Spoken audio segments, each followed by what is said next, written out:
Salut, bienvenue dans cette nouvelle vidéo. Je vous prends rapidement, là, aujourd'hui, le jour même, pendant que je suis en train de faire le montage, sachant que je publie en plus aujourd'hui, pour vous dire qu'en fait, cette vidéo-là que vous allez voir, que donc je viens de terminer de monter, donc ça c'est l'intro que je filme après, mais qui va être au début, elle date pas mal. En fait, j'avais beaucoup filmé, bon je vous réexpliquerai après à la fin quand je ferai la conclusion, mais j'ai beaucoup filmé à plusieurs jours d'intervalle, donc c'est pour ça que la vidéo commence directement où il fait 3 degrés dans le bus, c'était pendant l'hiver et c'était en février je crois, ou en mars, début mars peut-être. Donc voilà, ça va enchaîner pas mal sur cette vidéo, plusieurs jours d'affilée, et ensuite on va se retrouver dans le présent, soit maintenant, pendant la conclusion, comme ça ensuite on va pouvoir enchaîner directement sur des vidéos beaucoup plus récentes. Je vous dis à tout de suite. Réveil difficile ce matin parce que hier soir, pendant la nuit, il n'y a plus de diesel dans le chauffage. Du coup, ce matin, il faisait 3 degrés dans le car, 0 dehors. Donc là, il fait super froid. Je viens d'aller remplir le réservoir. J'ai relancé le chauffage, mais bon, là, il fait quoi? Il fait 7. Donc il caille encore pas mal. Et ça va mettre un petit moment à monter.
Salut, je sais pas si c'est une nouvelle vidéo qui commence ou pas. Donc si c'est une nouvelle qui commence, je vous dis bienvenue dans cette nouvelle vidéo. Là, je vais m'attaquer à quelque chose de chiant, que j'avais la flemme de faire clairement, mais il faut que je le fasse. C'est ranger les soutes, enfin organiser et ranger les soutes. Pour l'instant, c'est un bordel monstre. En fait, à chaque fois qu'on a des trucs à mettre, on les met en vrac dans les soutes et on entasse, sans vraiment avoir décidé à quelle partie aller dans quelle soute.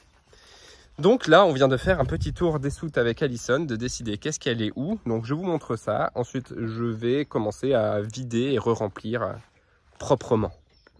L'idée, c'est qu'on a 7 soutes. 7, le chiffre 7, hein, 7. Donc, on en a une là, une deuxième, une troisième à côté. De l'autre côté, on a la même que celle-là, c'est la 4e, puis 5e au niveau de la porte, 6e et 7e. Donc la première, c'est notre soute électrique. C'est ici qu'on a nos batteries, la EcoFlow, le Power Kit, le tableau électrique, bref, un peu tout ça. Et on va aussi ranger voilà, un peu tout ce qui est électrique, tous les câbles, tout ce qui nous reste, tout l'électricité, quoi. Ça sera ici. Ici, on va y ranger tout ce qui sera en accès rapide, en fait, ce dont on aura besoin le plus souvent. Donc, pas ce qu'on a mis actuellement, là, pour l'instant, on a mis toutes les boîtes et des trucs qui viennent de la cuisine et tout. Donc ça va aller de l'autre côté. Ici, ce sera la soute à outils, qui pour l'instant est juste une soute à bordel. Ceci est un bébé qui passe l'aspirateur. Celle-ci, avec ce petit tuyau là qui passe au milieu, ce sera la soute à chute. Donc on y mettra nos chutes de bois, de PVC, bref, toutes les chutes qui peuvent nous servir pour les travaux. Et peut-être d'autres choses, hein, je sais pas. Celle-ci, ah ouais, bah du coup les boîtes qui sont de l'autre côté que je vous ai montré, boîtes de cuisine et tout, elles vont venir se ranger ici, dans cette partie. Ça c'est nos cuves d'eau grise. J'ai encore 2 cuves d'eau grise à mettre. Les 2 nouvelles cuves vont aller là, au niveau de la partie métallique. Donc elles vont venir se caler au fond à droite. Et toute cette partie-là, elle va rester libre pour pouvoir rajouter des boîtes. Ici en fait, c'est les habits d'hiver, les habits de baignade, tout ça, les sacs. Il va y avoir aussi la valise. Tout ça, ça va venir se caler là. toute la partie en bois, plus toute la partie qui va jusqu'au fond, là où il y a déjà des boîtes. Vu qu'ici, on aura deux cuves. Et peut-être qu'il y aura un petit peu de place à côté. Et cette dernière soute, c'est la soute à vélo. Donc avec le vélo d'Alison qui passe nickel debout. Et le mien avec mes grosses roues qui est beaucoup trop gros pour passer debout. Du coup il se met sur le côté, il prend plus de place. Je suis un peu deg, mais au moins déjà il rentre. Mais par contre il prend de la place quoi. Et derrière, donc sous le renfort du bus, il y a de l'espace là, c'est vide. Donc il y a plein de choses qui vont se mettre. Il y aura le siège enfant. Le siège enfant pour mettre sur le vélo. À côté du vélo, on va mettre la trottinette de Liam. Il y aura son petit vélo, enfin tout. Ça sera tous les véhicules, quoi, grosso modo. Voilà pour l'organisation des soutes. Il y a sûrement plein de choses, je suis sûr, auxquelles on n'a pas pensé. Hein, des trucs qu'on va devoir ranger et qu'on dira, tiens, il faut peut-être organiser encore. Mais pour l'instant, voilà, c'est notre organisation qu'on a prévue. J'ai plus qu'à tout vider et à tout ranger.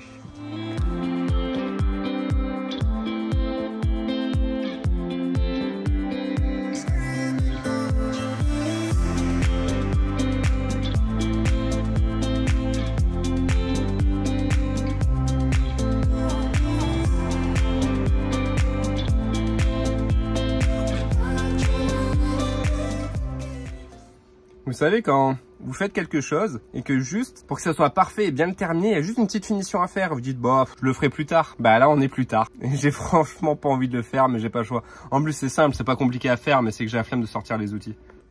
Là-dessous, j'ai ma vanne de vidange. Lampe devant qui m'embête. Voilà. Que j'ai vissée. Ici. Et là, j'ai ces belles vis là qui dépassent de la soute. Donc voilà, faut juste que j'aille scier en fait le plus à ras possible. Et j'ai la flemme.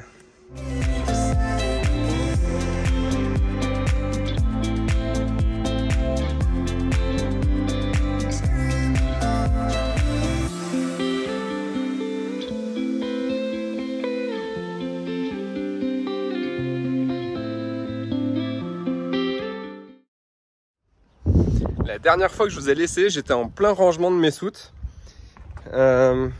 En réorganisation et je me souviens j'avais fait un timelapse. Je me souviens parce que pour vous c'était à 4 secondes, pour moi c'était à quelques jours.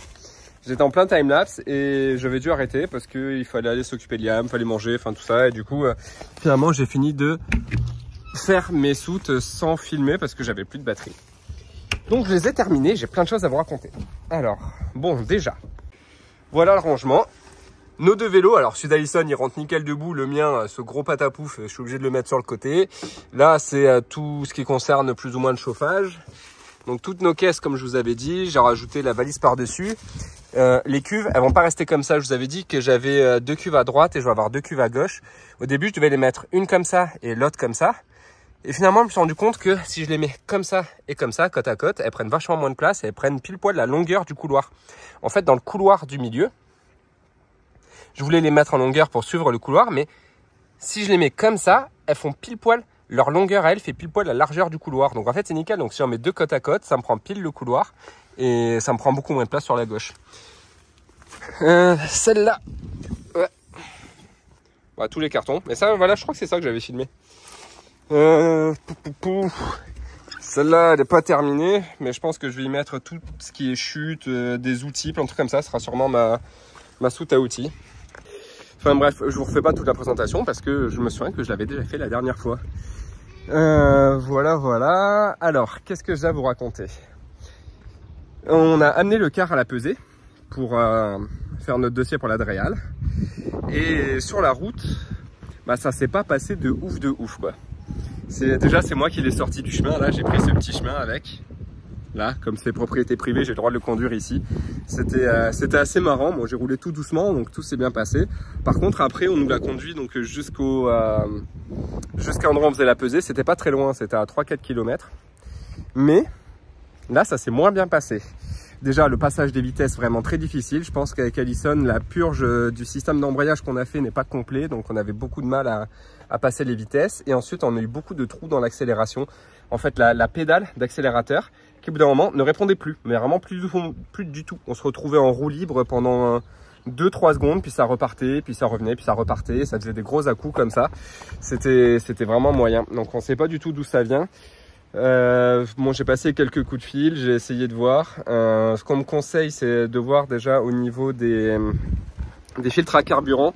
Donc effectivement, c'est ce que je me disais, peut-être que comme le diesel il est resté très longtemps, il est resté 1 an dans le réservoir, le même diesel, il y a pu avoir du dépôt qui se serait mis au fond et ensuite en le faisant tourner, ce dépôt serait parti dans les filtres et m'aurait obstrué une partie des filtres. Ce qui pourrait expliquer peut-être la perte totale d'accélération en fait. Ça boucherait le filtre, du coup le carburant n'arriverait plus au moteur et on se retrouverait en roue libre quoi, le temps que ça se débouche un peu et que ça repasse. J'imagine, c'est une des possibilités. Sinon ce serait peut-être un problème avec l'accélérateur directement ou un problème plus grave quelque part ailleurs. Peut-être au niveau du turbo, mais je pense pas, enfin j'en ai discuté, et si c'était un problème de turbo, on aurait une perte de puissance, mais on n'aurait pas une perte totale de la pédale. Enfin bon ça c'est, voilà, j'y travaille, j'ai commandé mes filtres, je vais les changer et je les reçois dans quelques jours. En attendant, je fais d'autres choses et c'est des trucs en fait que j'avais pas terminé d'il y a longtemps de l'aménagement. Par exemple, au niveau de la salle de bain, j'avais fait toute mon évacuation, mais je l'avais pas collée parce que j'avais perdu ma colle que j'ai fini par retrouver. Et voilà, alors voilà, c'est à partir de là que c'est pas collé. Donc là, j'ai un manchon, j'ai un coude ici, j'ai un manchon là. Enfin bref, j'ai plein de colle à mettre de partout. Et après, c'est dommage parce qu'il est prêt, quoi. L'arrivée d'eau est prête, tout est prêt. Et il n'y a plus qu'à... il n'y a plus qu'à pouvoir juste ouvrir. En vrai, on pourrait même s'en servir, mais ça fuirait de partout, quoi. Donc c'est pour ça, j'attendais de pouvoir coller. Maintenant, je vais coller et je vais pouvoir enfin mettre une croix là-dessus. Ça sera complètement terminé pour le circuit d'eau. Alors quand j'ai circuit d'eau, je parle vraiment du circuit en lui-même, je parle pas des cuves, j'ai encore un peu de boulot sur les cuves. Il faut toujours que je fasse mon point d'entrée extérieur pour remplir mes cuves, que je fasse le trop-plein, que je finisse mes cuves d'eau grise, enfin que des choses qu'il faut que je termine avant qu'on aille à l'Adréal pour l'homologation. Et voilà, bon je vais m'y mettre. Ah oui, je vous ai dit que je trébuche. Je vous avais dit qu'on avait fait la pesée. Et du coup, ça s'est super bien passé, hein. Le poids est nickel, on est à 13 tonnes 4 je crois. Et voilà, j'ai fait ma répartition des charges et c'est nickel, franchement à 10 kg près je tombe pile comme il faut partout. Donc pour ça on est super content. On a pu du coup terminer notre dossier et il n'y a plus qu'à l'envoyer, attendre notre rendez-vous.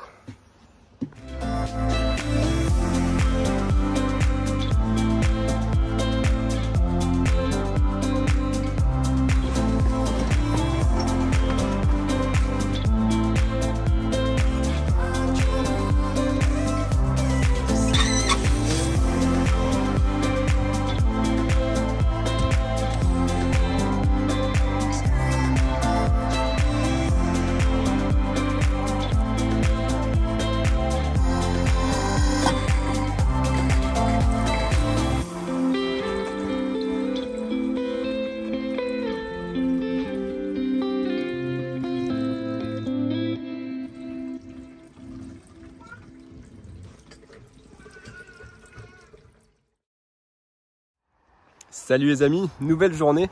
Je vous avais parlé, vous vous souvenez vous vous souvenez parce que pour vous c'était il y a quelques secondes, enfin quelques minutes que j'ai fait le trajet là pour aller à la pesée avec le car et qu'on a eu pas mal de problèmes mécaniques. Du coup j'ai passé quelques commandes et là je viens de recevoir mes colis qui sont ici. J'ai commandé les filtres à gasoil, j'ai commandé un filtre à huile, même si lui il n'a aucun rapport, mais c'est histoire de au moins avoir quelques filtres. Et qu'est-ce que j'ai fait d'autre? J'ai aussi commandé, mais là je l'ai pas encore reçu, il y a un peu de vent, j'espère que ça va pas trop s'entendre. J'ai commandé un capteur de pression d'air parce que j'ai l'aiguille moi de la pression d'air qui s'est tout le temps bloquée à 8, même quand il n'y avait pas d'air. Donc c'est le capteur qui est mort, j'en ai racheté un qui devrait pas trop tarder à arriver. C'était 90 balles si je le prenais l'original, pardon. Si je prenais la pièce originale, 90 €. Et j'en ai trouvé une à 35 €. Voilà, c'est un équivalent quoi dans notre constructeur. Donc j'ai commandé ça. Là, il y a Liam qui dort au-dessus en fait. Donc là, je suis niveau moteur. La chambre est juste là. Donc il y a Liam qui dort, donc je vais pas parler trop fort, pas faire trop de bruit.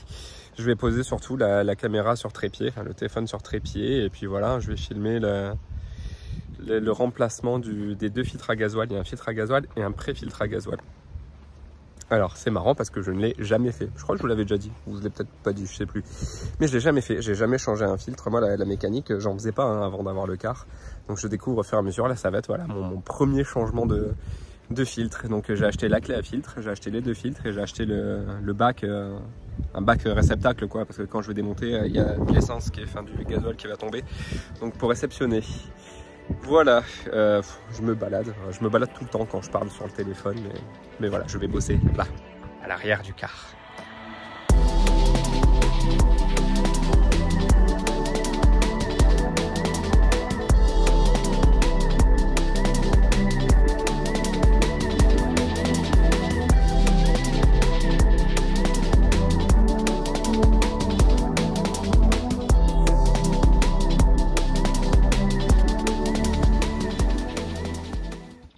Bon, bah j'ai fait une connerie.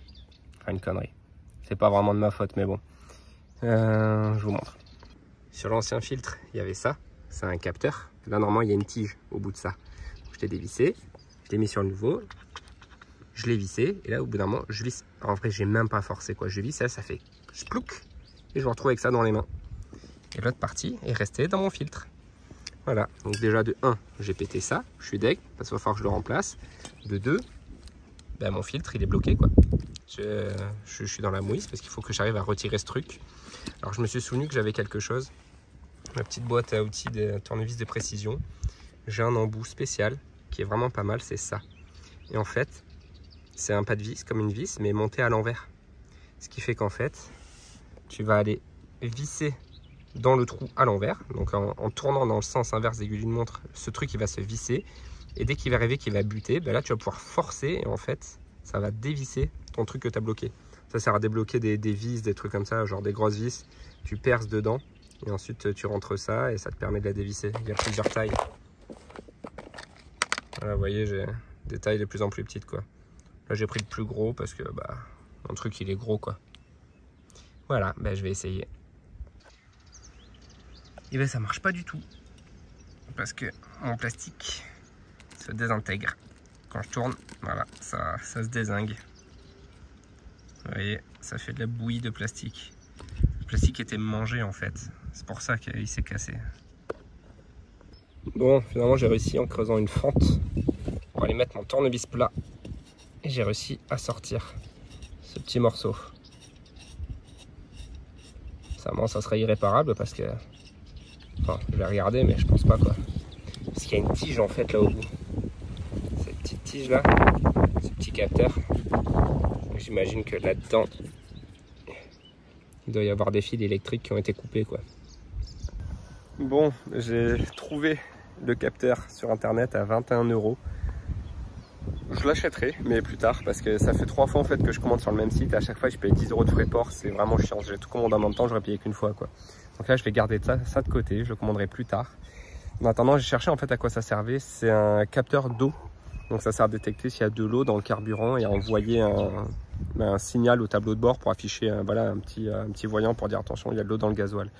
Donc c'est pas obligatoire, c'est mieux pour la sécurité, enfin pas pour la sécurité mais pour le moteur quoi, c'est mieux de l'avoir, mais je le commanderai plus tard. En attendant, c'était livré avec un bouchon, donc je vais remettre le bouchon et je vais mettre mon filtre en place quoi, et plus tard je remettrai ce capteur, parce que là j'en ai marre, ça fait 3 quarts d'heure que je suis assis par terre à chercher en fait ce capteur, avec le numéro, déjà j'ai dû le nettoyer bien, enlever toute la crasse pour voir le numéro de série, et avec le numéro de série je trouvais que des trucs d'occasion en Russie, une galère, et en fait j'ai trouvé un site russe où il donnait 2 références, celle-là et une autre référence, et j'ai cherché l'autre référence sur des sites français et là je l'ai trouvé, et à un prix en plus raisonnable. En Russie c'était 7500 roupies je crois, enfin j'avais regardé, ça faisait 50 ou 60 €, et là je l'ai trouvé à 21 €, donc c'est mieux quoi. Mais bon, en attendant voilà, je repose le téléphone sur le trépied et je finis de changer ce foutu filtre.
Bon.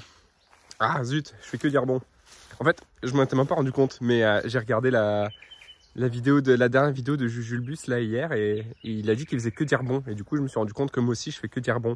Puis je te signale, Julien, que tu fais que dire du coup aussi. Voilà, comme ça maintenant. Maintenant, on est quitte. Tu te rendras compte que tu diras tout le temps du coup. Qu'est-ce que je voulais dire? Bah du coup je vais arrêter la vidéo là, ça va être la conclusion et c'est encore quelques jours après, ça se voit parce que vous voyez ma barbe elle a poussé depuis.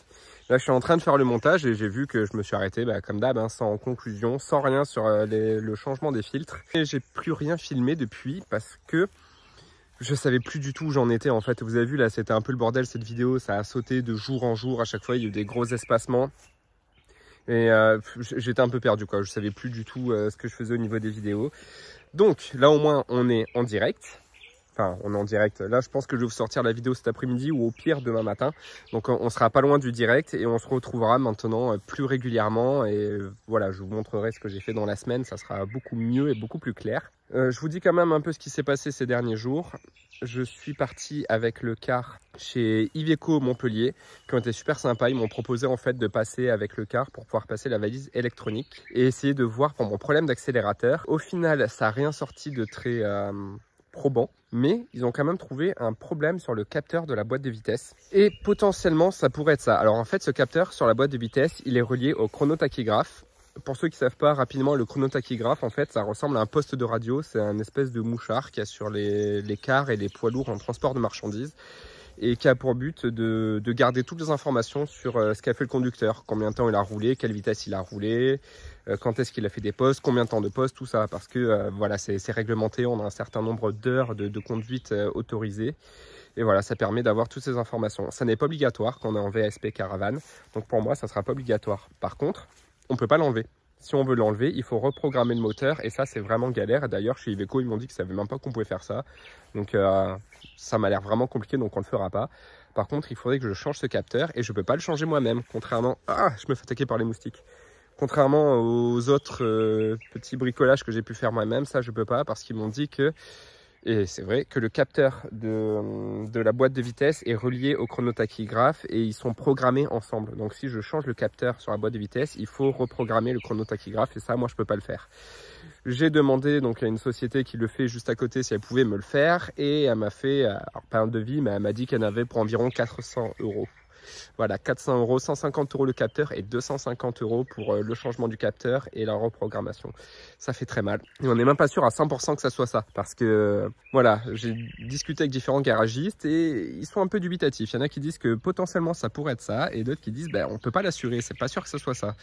Donc voilà, dépenser 400 € pour une réparation qui potentiellement ne réparera pas mon problème d'accélérateur, ça m'enchante pas trop. Donc ce que je vais faire, c'est que pour l'instant, je vais laisser la panne de côté. Et je m'en occuperai plus tard. En fait, une fois que l'homologation sera terminée et qu'on prendra la route, j'aurai toujours mes problèmes, mes petits trous d'accélération de temps en temps, mais au moins je vais pouvoir faire des tests. Je vais pouvoir regarder si c'est mon circuit de carburant qui est obstrué, et essayer peut-être de le bypasser en mettant directement un petit réservoir de carburant juste avant la pompe. Comme ça, au moins, ça m'évite de passer par tout le circuit qui traverse le car et peut-être potentiellement voir s'il y a quelque chose qui est obstrué en fait sur le chemin. Enfin, ce genre de choses. Voilà, j'aurai plusieurs tests à faire, mais pour ça, il faut rouler. Là, on est sur le terrain, clairement, je ne peux pas trop rouler. Je testerai tout ça quand on prendra, on va dire, le début de la route. C'est pas quand on partira à fond en voyage, c'est quand on commencera à faire quelques kilomètres pour aller voir des copains dans la région et tout. Ça nous permettra de faire nos tests. Au niveau de l'homologation, j'ai envoyé mon dossier. Je l'ai envoyé donc à la DREAL de Montpellier qui m'a annoncé un délai de 3 mois. Et ça nous arrange vraiment pas. 3 mois pour pouvoir commencer à regarder le dossier. Et ça fait super long et c'est vraiment pas cool. Et voilà, on n'est pas très content parce que ça veut dire qu'on va passer l'été ici sur le terrain et on n'avait pas envie, quoi. On avait envie de bouger. En plus là, vous voyez, il fait moche, ce qui veut dire qu'il a plu. Et ensuite, il va refaire soleil et tous les petits œufs des moustiques, ils vont éclore. Là, déjà, on est envahi par les moustiques. Alors, je vous dis, dans quelques jours, là, quand il va se remettre à faire beau, ça va être l'hécatombe. J'ai vraiment pas hâte. Quoi d'autre? Les dernières choses, et je vous laisse là-dessus. Du 2 au 12, Alison et Liam partent au Canada. Et moi, je vais rester ici. Et si vous vous souvenez, on a déjà fait quelque chose comme ça il n'y a pas si longtemps. Quand Alison et Liam étaient restés avec de la famille sur la Côte d'Azur et que moi, j'étais venu au car pour travailler. Là, on va faire pareil. Pendant ces 10 jours, en fait, je vais être seul au car. Ça va me permettre de bosser à fond et de terminer les derniers travaux en fait, que j'ai à faire. Je me suis fait une liste, on a fait une longue liste de choses qu'il faut faire pour que le car soit vraiment 100% terminé. Désolé, je fais que gigoter, mais je me fais bouffer par les moustiques. Donc voilà, il faudra que je dépile cette liste et je vais essayer d'en faire le maximum. Je sais pas si je pourrais tout faire, mais en tout cas, j'essaierai d'en faire le max. Et je vais en profiter pour faire des vidéos. Peut-être que je ferai 10 jours de daily vlog, comme j'avais fait pendant les fêtes de Noël, justement, la dernière fois où j'étais seul au car. J'avais trouvé ça sympa, je pense que vous aviez bien aimé aussi. Et voilà, ça m'avait permis d'avancer à fond, et quitte à avancer à fond, ben, ça fait plein de choses à partager, donc ça fait plein de vidéos à faire. Bref, je vous laisse là-dessus et on se retrouve la semaine prochaine. Ciao, ciao!